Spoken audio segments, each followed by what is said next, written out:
he's going to be met at about the 43. Give him 3 on first down. It'll set up a 2nd and 7. This drive is pretty clear. Almost feels like old school fundamentals, doesn't it? Want to impose their will on the defense. Was that 5 straight runs? Yeah, 5 straight carries to start this drive. And like you said, the way it's working, they may just stick with it. In a wildcat formation here. Here we go. And he'll be brought down at about the 42. Just a 1-yard pickup there, and it's going to make it 3rd down at 6.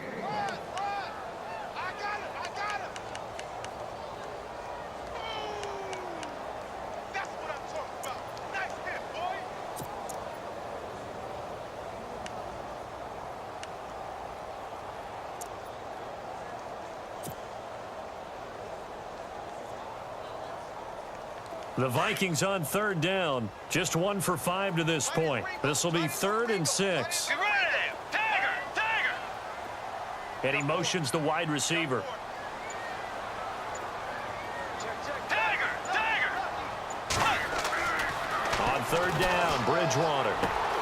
That's caught by Treadwell. And he's going to have the first down yardage to the 35. It's a 7-yard gain there, and it's good enough to move the chains. Some good games going on in the early window. This might be the best of the bunch. Get ready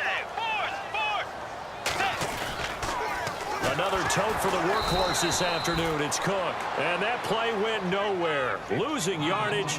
It'll be back at the 36. And the offense there, the O-line, everybody really on offense, they were just manhandled at the point of attack. Yeah, you could pretty much call them all out, couldn't you? Almost by name, right? That was a very tough sequence for the offensive line. But how about that defensive front creating a new line of scrimmage and creating a lost yardage possibility?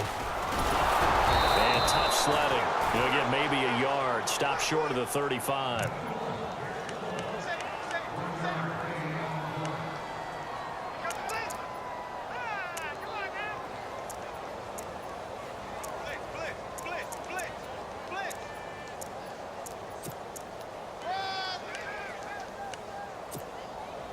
The Vikings on 3rd down. They've converted just 2 for 6 thus far. This is 3rd and 11. Get ready. Tagger. Let's go. Tagger.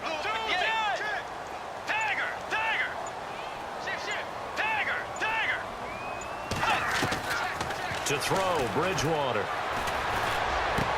Looking for his tight end Rudolph, and it's intercepted.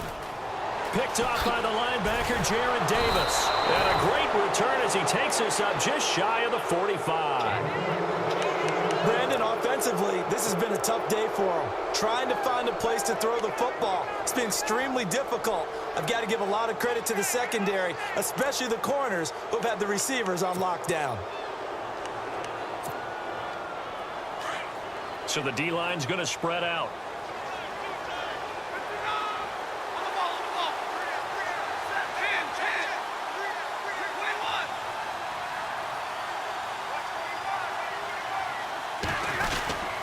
They begin with a carry for Blue. It's a gain of 11 yards that time, and it produces a new set of downs. Do my eyes deceive me, or is he getting stronger as this game moves along? Burst seems just as good here in the 4th as it was way back in the 1st, doesn't it? I do believe someone put a lot of time in the offseason and continues to condition during the season in order to continue to carry the ball at this rate. They give him 14 yards that time and a fresh set of downs.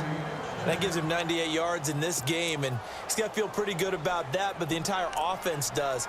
The big thing, though, Brandon, they've got to get to 100, though. You think he knows he's at 98? I think someone has told him by now, and here's the thing. Getting to 100 or more is tangible evidence that you've had a nice day running the football, and that's what his offensive line wants for him and for themselves.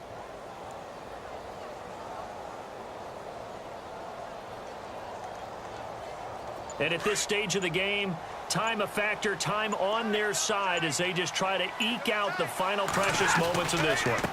Now a handoff looking right. And he'll get this down to about the 30, 31-yard line. 2 yards on the pickup there. It'll be 2nd and 8. Well, with the fumble he had earlier, we know how key keeping the football is here. That fumble earlier probably at the forefront of his mind. Just hold on to this thing. It's also at the forefront of the mind of the guys who are trying to get the ball from him. And since they've seen him drop it on the ground before, they're doing everything possible to have him do it again. They need that turnover. Getting late in the fourth now, Charles. 2-minute warning just around the corner. Yeah, some teams just want to get to that spot, take a breath, and then come out and attack for the rest of the game. Time for a break. We'll come back, see what transpires after this. So the offense looking at a 2nd and 8.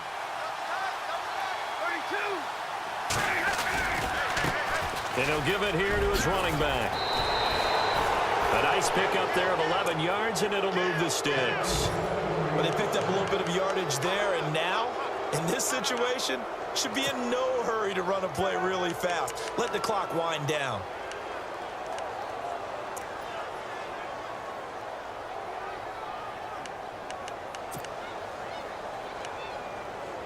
So they pick up the first down after the run, and now they approach for the fresh set.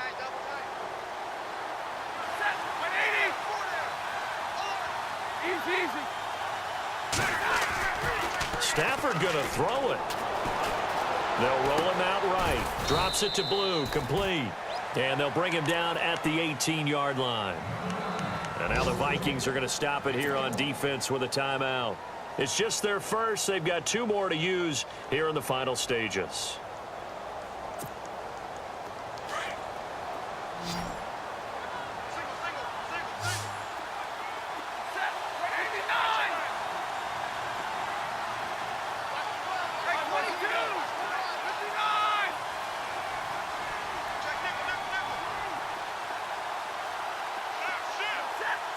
And they'll send the slot in motion left.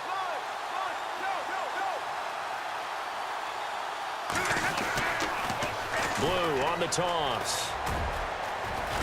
And he gets it down close to the 10-yard line.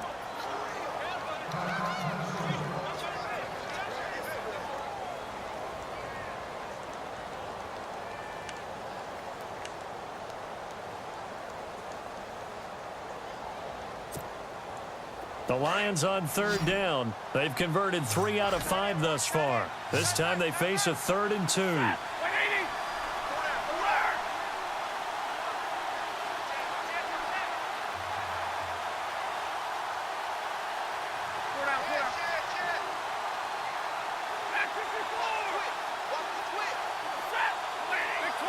And the back goes into motion.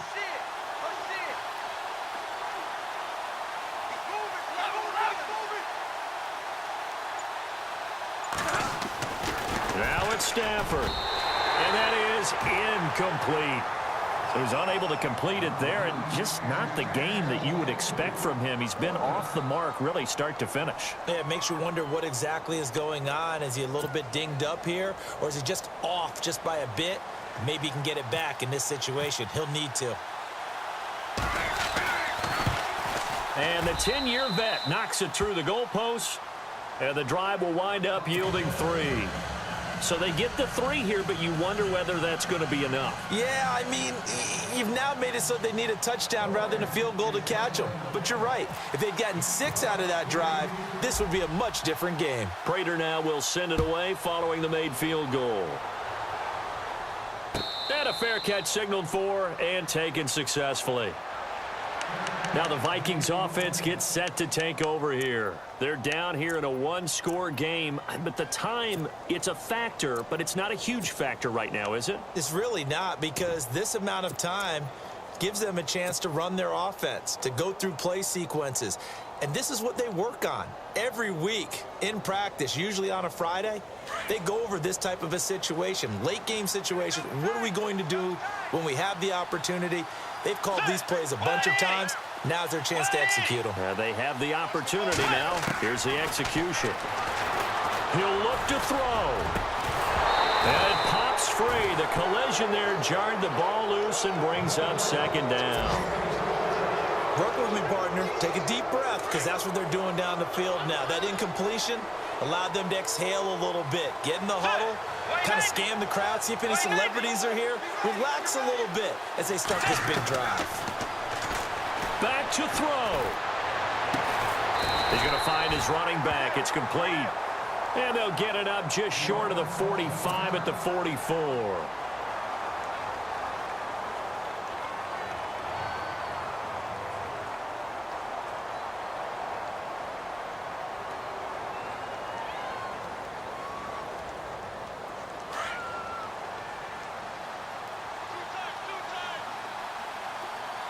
Let's go.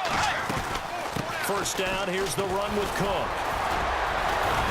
And able to break one tackle, but then quickly brought down. But a nice little gain. It's a 6-yard gain on the ground, and that'll make it 2nd and 4. And remember, field goal does them no good in this situation. You got to think they should be taking some shots for the end zone soon. And he goes in motion here in the backfield. Back to throw. And he can't get a throw off. He's taken down. What a huge play at this point in the game. Dan Williams in there to drop him as the clock continues to roll.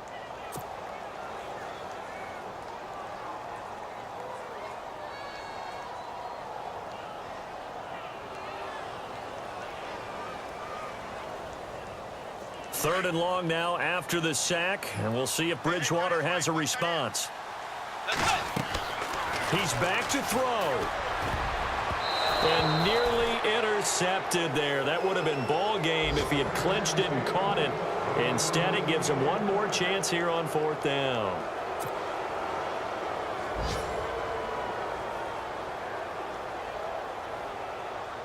So down 6, and they know they need this one on 4th down. Get ready. Tiger. They'll look to throw. And no, it's incomplete. They had to go for it with such little time remaining. And the Lions looking like they're going to come away with a victory. So here come the Lions now. The clock cannot be stopped here. Defense can't do anything. So kneel it down, take it home. No doubt about it. It's what you practice for in winning situations each and every week. Victory formation. Take a knee and go on into the locker room and celebrate. Call it a victory.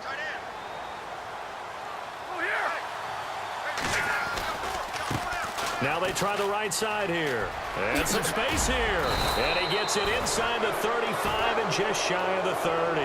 Call it a gain of 11 yards, and that should just about do it. I think this defense tired of seeing him run the football, and this D-line probably getting sick of the O-line as well. And as I'm watching this, I'm thinking about a conversation I had with Adam Gase, the head coach of the Miami Dolphins in the offseason. He told me that he asked his running backs each week for their favorite runs. Give me your 3 top runs. And right now, you're seeing a guy that's probably using his top runs to great advantage in this game. He is in a zone.